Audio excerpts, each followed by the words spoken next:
A quiet afternoon in Marsiling took a tragic turn when a 90-year-old man confronted a stranger about an alleged $100 debt, one that likely never existed. What started as a heated exchange quickly escalated into a fatal altercation.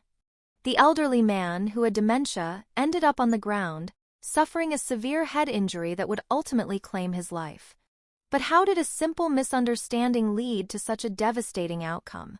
Stay with us as we break down every crucial detail of this case. This is 2230, bringing you in-depth news coverage that matters. If you find this report insightful, hit the like button, share your thoughts in the comments, and don't forget to subscribe for more gripping news updates. This shocking incident took place on October 15, 2023 at Block 3 Marsiling Road.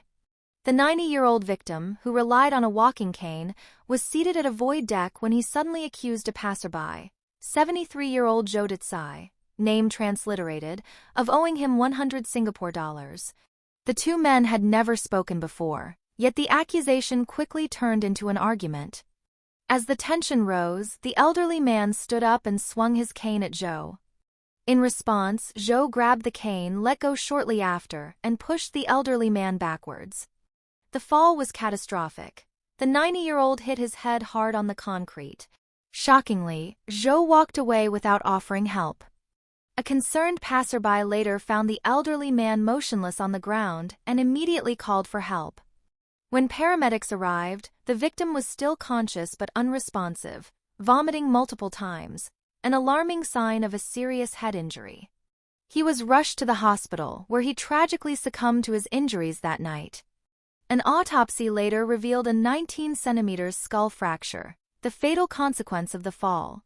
Fast forward to February 13, 2025, the case was brought to court.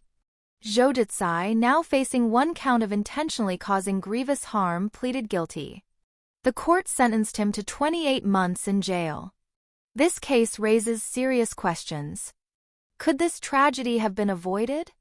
Was Zhou's reaction a reasonable act of self-defense, or did he cross the line? And what about the vulnerability of dementia patients in public spaces? Are we doing enough to protect them? We'd love to hear your thoughts in the comments. Should incidents like this be handled differently? What are your views on justice in this case? Drop your thoughts below. If you found this report valuable, like, share, and subscribe to 2230 for more in-depth news coverage.